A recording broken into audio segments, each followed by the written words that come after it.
اعوذ باللہ من الشیطان الرجیم بسم اللہ الرحمن الرحیم۔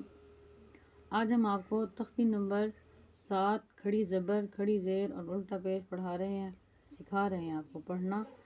کھڑی زبر کھڑی زیر اور الٹا پیش کو کھڑی حرکات کہتے ہیں۔ کھڑی حرکات حروف مدہ کے قائم مقام ہے، اس لیے کھڑی حرکات کو بھی حروف مدہ کی طرح ایک الف یعنی 2 حرکات کے برابر کھینچ کر پڑھیں۔ با کھڑی زبر با، 2 سیکنڈ کا وقفے کے ساتھ آپ نے پڑھنا ہوگا۔ ہر الفاظ کے الگ طریقے سے آواز نکالنی ہوگی، الگ طریقے سے پڑھنا ہوگا۔ اسے آپ نے اچھے طریقے سے سمجھنا ہے اور اسی طرح سے پھر آپ نے پڑھنا ہے اس کو۔ با کھڑی زبر با، با کھڑی زیر بی، با الٹا پیش بو، با بی۔